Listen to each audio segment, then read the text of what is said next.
Vous êtes-vous déjà demandé pourquoi la plupart des gens ne vivent pas bien au-delà de 80 ans? C'est à cause de ces 4 facteurs. Atteindre 80 ans est une étape importante, mais rester en forme après cet âge demande plus que de la chance. Cela demande de la clairvoyance. En effet, 4 influences subtiles mais puissantes agissent contre notre bien-être physique à mesure que nous vieillissons. La plupart des gens n'en parlent que lorsqu'il est trop tard pour agir. De plus, beaucoup ne réalisent pas à quel point ces problèmes invisibles affectent leur énergie, leur fonction cognitive et leur bien-être général avant que les dégâts ne soient bien installés. Dans cette présentation, nous allons révéler les 4 véritables raisons pour lesquelles la plupart des gens ont du mal à bien vivre au-delà de 80 ans. Ce ne sont pas de simples spéculations. Ces informations s'appuient sur des années de recherche médicale et d'observation directe. Une fois que vous aurez compris ces concepts, vous réaliserez que le but n'est pas de chercher la vie éternelle. Il s'agit plutôt de préserver votre vitalité, votre autonomie et votre sérénité le plus longtemps possible. Restez avec nous jusqu'à la fin, car le 4e facteur pourrait vous surprendre et s'avérer le plus crucial de tous. Commençons. Facteur numéro 1. L'inflammation discrète qui accélère le vieillissement. L'un des principaux dangers pour la santé après 80 ans ne vient pas de l'extérieur. Il commence discrètement de l'intérieur. C'est ce que les médecins appellent souvent l'inflammaging, ou l'inflammation chronique de bas grade liée à l'âge. Cette inflammation persistante endommage progressivement les cellules, les tissus et les organes vitaux, souvent sans symptômes évidents au début. Avec le temps, elle dégrade le corps de manière systémique. Ce type d'inflammation est différent du gonflement visible après une blessure comme une entorse ou une coupure. C'est un état interne. Elle s'accumule pendant des années à cause du stress chronique, de la consommation d'aliments transformés, du manque de sommeil, du manque d'exercice et de l'exposition aux polluants environnementaux. Et même si elle ne cause pas de douleur au début, son impact est global, affectant votre système cardiovasculaire, vos fonctions cognitives, vos articulations et même votre système immunitaire. Prenez l'exemple de Georges, 82 ans. Il ne fumait pas, ne buvait pas d'alcool et marchait tous les jours. Pourtant, il se sentait souvent fatigué, raide et avait l'esprit confus, même si ses analyses de sang semblaient normales. Ce n'est qu'en consultant un spécialiste que des marqueurs inflammatoires élevés ont été détectés dans son organisme. Il n'y avait pas de maladie grave, juste une inflammation subtile qui couvait depuis longtemps. La capacité du corps à gérer l'inflammation diminue avec l'âge. Ainsi, des facteurs qui auraient pu être ignorés dans la cinquantaine ou la soixantaine, comme la consommation de sucreries industrielles, de longues périodes d'inactivité ou un repos insuffisant, commencent à avoir un impact plus important après 80 ans. L'inflammation érode lentement votre résistance. Elle augmente le risque de démence, de maladies cardiaques et de fragilité physique. Et la plupart des gens ne savent pas que cela se produit. Mais il y a une bonne nouvelle. Certaines des mesures les plus efficaces contre l'inflammation sont simples et ne coûtent rien. Mangez plus d'aliments non transformés, marchez quotidiennement.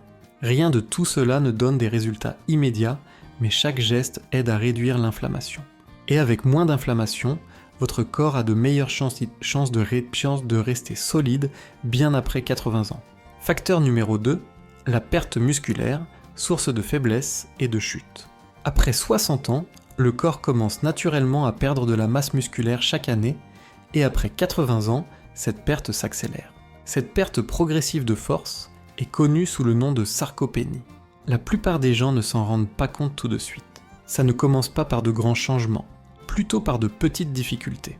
Avoir du mal à ouvrir un bocal, se lever d'une chaise avec moins d'aisance, ou éviter les escaliers parce qu'ils semblent un peu plus difficiles. Le problème, c'est que les muscles ne servent pas qu'à la force physique. Ils assurent l'équilibre, soutiennent les articulations, aident à réguler la glycémie et le métabolisme. Et quand la masse musculaire diminue, le risque de chute, de fracture et de perte d'autonomie augmente rapidement.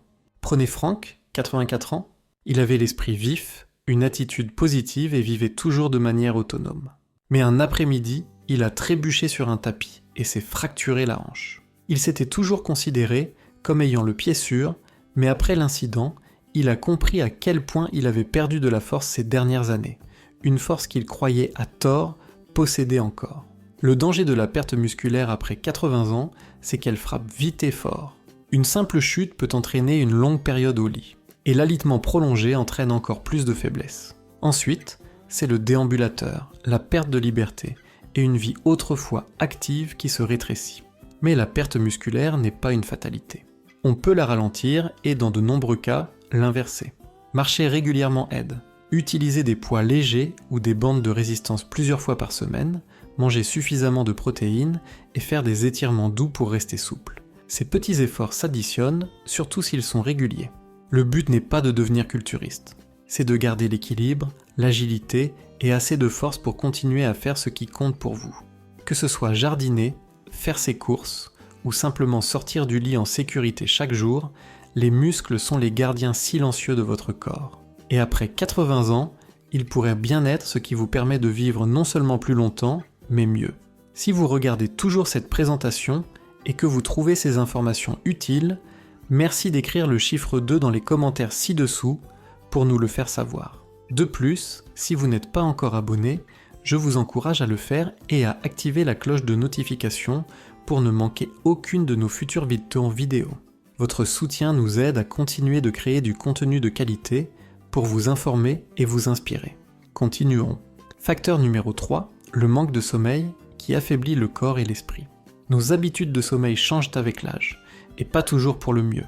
Beaucoup de seniors ont du mal à s'endormir, à rester endormis, ou à avoir un sommeil profond et réparateur. Et après 80 ans, les conséquences du manque de sommeil se font sentir plus durement sur le corps, l'esprit et le quotidien. Au début, ce sont de petits signes, plus de fatigue pendant la journée, des oublis plus fréquents concernant des choses simples ou une irritabilité accrue. Mais derrière cela, il y a un problème plus profond. Pendant le sommeil, le corps se répare. Le cerveau élimine les déchets métaboliques. Le système immunitaire se réinitialise. Et quand le sommeil est léger ou interrompu, ces processus essentiels de restauration sont perturbés. Prenons Alice, 86 ans. Elle ne prêtait guère attention au fait de se réveiller 3 ou 4 fois par nuit, pensant simplement que c'était normal à son âge. Mais avec le temps, elle a remarqué que sa mémoire déclinait. Son niveau d'énergie baissait. Elle devenait plus sensible aux maladies courantes. Son médecin lui a expliqué que le sommeil n'était pas seulement fait pour récupérer, il était crucial pour son bien-être cognitif et la solidité de ses défenses immunitaires. En s'attaquant à ses problèmes de sommeil et en améliorant ses habitudes, sa clarté mentale et son endurance se sont progressivement améliorées. Beaucoup de gens pensent qu'il faut simplement accepter un mauvais sommeil passé un certain âge. Mais ce n'est pas tout à fait vrai. Il existe des moyens simples de l'améliorer.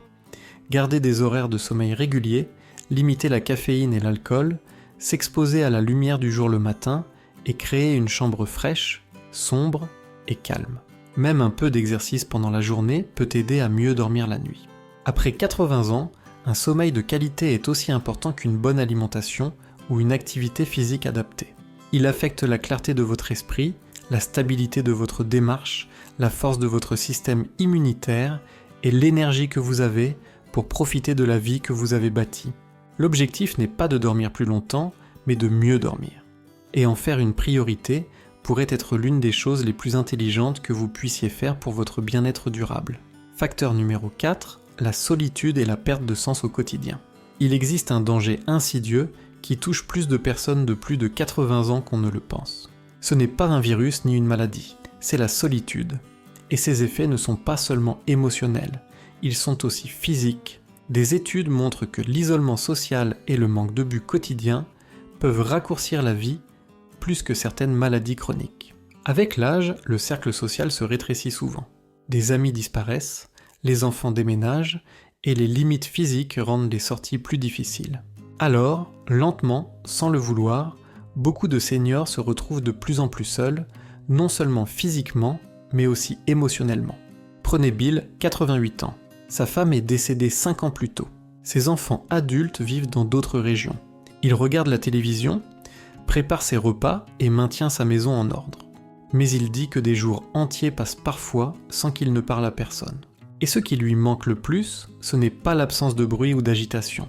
C'est le sentiment d'être utile, le sentiment que quelqu'un attend sa présence, que son existence a un sens. L'être humain est fait pour les liens.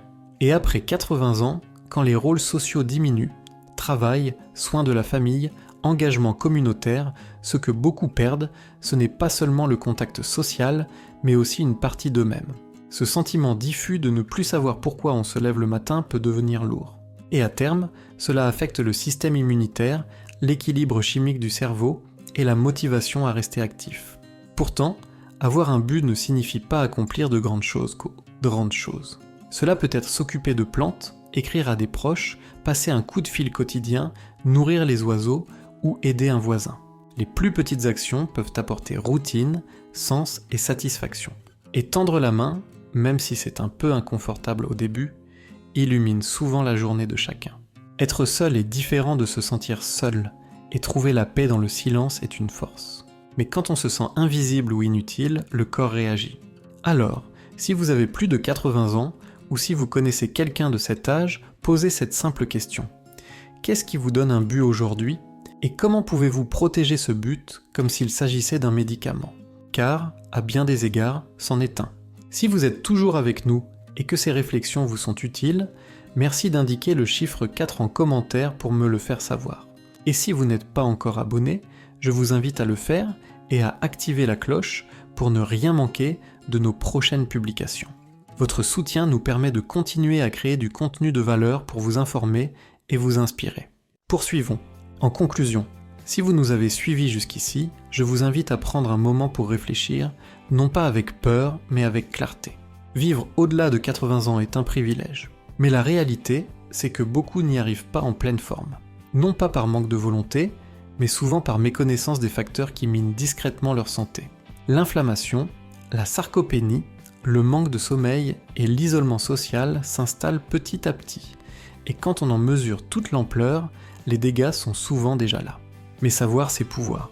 Et le but de cette présentation n'est pas de vous inquiéter. C'est de vous outiller, de vous rappeler que de petits ajustements constants font toujours une grande différence. Les choix que vous faites cette semaine, ce mois-ci, cette année, peuvent influencer votre forme physique, votre acuité mentale et votre état d'esprit dans vos années 80 et au-delà. Alors, qu'est-ce qui vous a le plus marqué ? L'installation sournoise de l'inflammation ou la fragilité de la force physique sans exercice ?